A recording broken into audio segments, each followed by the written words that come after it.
What's going on, everybody? And man, thank you for tuning in and welcome to the movement, COVID-19 edition. And one thing that you can be sure of is that Venture Church and the movement is not going away. That even in the midst of the chaos, that we truly believe that God is still in control. And not only that, at Venture Church and the movement, man, it doesn't matter what's going on. We're going to do everything that we can to see people still come to know, love, and follow Jesus. And so we're about to kick off a series called Asking for a Friend. Now, you know the terminology, and you've been there before, where you kind of want to ask a question or you want to get an answer, but you don't want to be the one asking the question. So you kind of phrase it, I'm just asking for a friend. So you kind of might be in the shadows and in the dark about everything that's going on in the world. So for instance, you might say, hey, what's COVID-19? I'm just asking for a friend. I'm still not up with the world news. Or maybe a little bit more real life is that you've been watching this girl on Instagram. Come on, I know you stalk people. And you've been watching this girl and you kind of go to school with her, but you really don't know her. And so then you get the courage, you slide her a DM and you say, yo, I'm just kind of wondering, are you dating anybody? I'm just asking for a friend. And so you've been there. Don't act like you haven't been there before. And so the question we're asking today during this house party series, and we're asking for a friend, the question we're asking is this, is how do I respond to COVID-19? How do I respond? What is my response? And so one way that we can start to unpack this is just ask you a question from the very beginning. Have you ever had a moment in your life where you just been completely speechless? Have you been there? Where you watched something happen and you didn't even know how to respond to it? Like you were literally speechless, like I cannot believe that just happened. You didn't know what to say. You didn't know what to do. Well, I know for me, this happened the other day. We've had this intruder at our house. It was called a possum. And he's been coming onto the back porch because we rescued this cat. It's a long story. Don't judge me. Cats are not from God. I'm just kidding. But anyhow, he was coming onto the back porch to eat our cat food. And so I was trying to be the man of the house and protect our animals, right? So I bought a possum trap.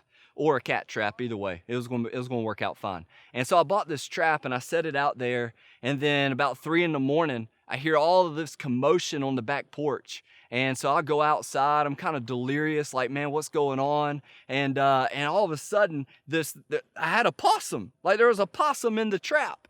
And he was hissing at me like he was trying to attack me. And in that moment, I was literally speechless. I didn't know what to do. Like part of me was really excited because I caught a possum for the first time, but then scared to death because those dudes are they creepy. And I didn't want to touch it. So I had to figure out what to do in that moment. That's a story for another day. But I found myself speechless. And I found myself looking at this, disgusting creature thinking, how do I respond? What do I do? And that's the question a lot of you are asking right now. COVID-19 has completely wrecked our world. This coronavirus, just think about it. Just give you a couple of the details. Most of the universities across the entire country are not going to have classes again. It's all online. Just about every public school in the United States has closed down temporarily. Most of all the restaurants, come on, this is terrible. Most of all the restaurants have shut down, so we can't go in and get a meal. But for you personally, think about it. If you've been a senior, how do you respond? Because now you're not going back to school maybe for the rest of the school year. And if you are, it's just for a few weeks. So how do you respond? If you play sports, spring sports especially, they're probably not going to happen again this spring. So how do you respond? You can't hang out with all of your friends right now. So how do you respond? How do we respond in the midst of this global crisis? Now, before we dive into the text, I just got to mention something. How we respond in this moment, tune in, I need you right now, think about it. How you respond in this moment is critical. Because we, as a country, as a world, we've never experienced anything like this. So guess what? It's an opportunity like never before. Are you tracking? We've never experienced this before, so it's an opportunity like never before. And I don't know about you, but I get a little bit excited because the God I serve is still sitting in heaven and he's still on the throne. And the God that I serve, Scripture says he can take evil and turn it for good. So what if, think about it, what if in this moment, God turns all of this evil for good? You know what would happen? We would literally see a global revival, and it would be unbelievable.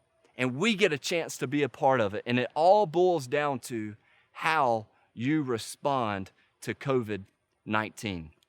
So Nehemiah, that's where we're going to be. It's a book in the Old Testament. And just to give you a little bit of the story is Nehemiah is one of God's chosen people, just like you're one of God's chosen people.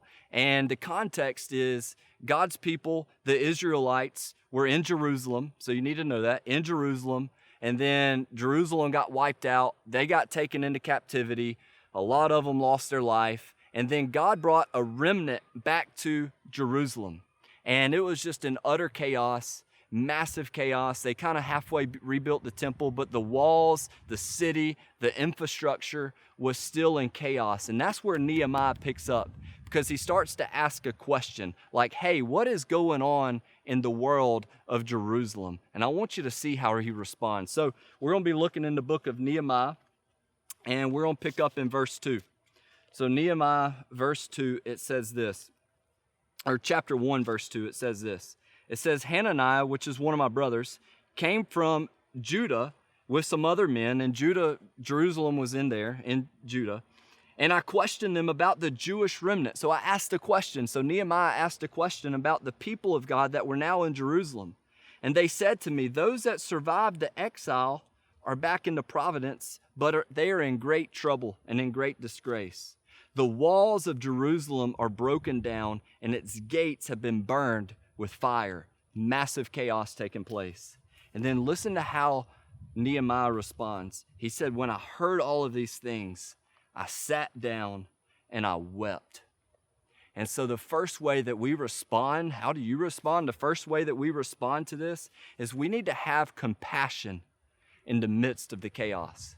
And you know what compassion is? It's simple definition. Compassion is being able to feel the weight of other people's pain. Compassion is being able to feel the weight of other people's fear and other people's troubles. It's to be able to feel it yourself. And so we have to have compassion during this season of life. Because think about it. Our world has been turned upside down. The economy, it's tanked. And this world needs the church, needs the people of God to have compassion. And so also too, I just got to ask you a real life question. I mean, think about your parents. You may have noticed during this season, they're a little bit more on edge. You know, they're a little bit short-tempered. And that's okay, because in the midst of this chaos, they're trying to figure out how to lead and how to keep things afloat. It's just crazy times right now. So I would just encourage you to have compassion towards your parents. Have compassion towards the world that's around us. And here's the thing about compassion, is that compassion, it has the ability to lead us to prayer. And that's exactly what happened here. When you start to feel the weight of the troubles, and you start to feel the weight of what's happening in the world, you take your eyes off of yourself for a moment, and you start to see the hurt and the pain of everything that's happening around you. The weight of that, it starts to drive you to your knees to pray.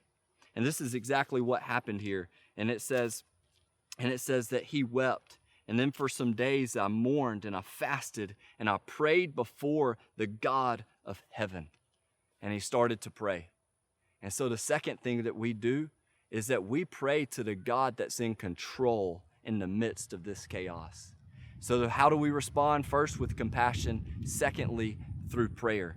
And now I just need to set the record straight really quick. Prayer is not throwing in the towel. Prayer is not tapping out oh God, I can't do anything about this, so I'm just going to pray and pass it off to you. No, prayer is not tapping out. It's stepping up. It's saying, God, I see the needs. I see what's going on, and I trust that you're in control, and I want to be a part of the solution. That's what prayer is. And here's also the amazing thing about prayer is going to lead to courage so that you can actually act. And so when Nehemiah was praying, he was essentially saying, God, I trust that you're in control, and I want to be involved. I want to make a difference. I want to do something. And it gave Nehemiah the courage to act. So how do we respond? Just a quick recap. One is through compassion. Compassion is going to lead to prayer. Prayer is going to lead to confidence. And here's the thing, speaking of confidence, is I got more confidence in you than I've ever had. You're one of the most passionate generations, and you're one of the most creative generations. And so this is your opportunity to respond wisely in the midst of this chaos. And so I want to close with two very, very practical things that you can do. Like, this is so practical. So the first thing is this, I'm calling it the Do for One challenge. Because we talked about having compassion, right? So the challenge for us this week, every single day, is to do for one. Well, what do you mean, Timmy? Well, this is what I mean, is that you can't help everybody, and you can't fix a global crisis, and you can't serve the entire world, but you can help and serve one person every single day. So what are some ways that you could do that? I would encourage you, I would challenge you, man, ask your parents. Have compassion towards your family. Ask your parents, hey, is there anything that I can do at the house? Can you do the dishes? Maybe fold the clothes? Maybe clean up the house? If you got some siblings that are probably going to need some help with school, man, do for one, do for them. Maybe it's your neighbor that can't get out right now. Maybe you can have compassion on them. And so as a student ministry, as the movement of God, the challenge for us is do for one every single day. And when you're out there serving and doing, just snap a picture of it, tag us on Instagram. We'd love to be able to stay up to date on how you're serving and what you're doing. And the second thing is this, we talked about prayer. My encouragement is to find a group of friends that you can stay connected with, get on the phone with them, maybe do a FaceTime with 3 or 4 different people, and just pray. Commit every single day to getting on the phone with a couple of people and praying. Pray for our government. Pray for our leaders.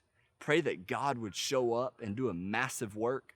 And also pray that God would use you in the midst of this chaos. And so here's the deal, is what's about to happen is hopefully you've been able to get into a house party Zoom group. Hello. And all of our Zoom groups are about to get kicked up at 7 o'clock. And so just stay tuned into our Zoom groups, and we're going to link up for house parties digitally. We love you, and we're for you.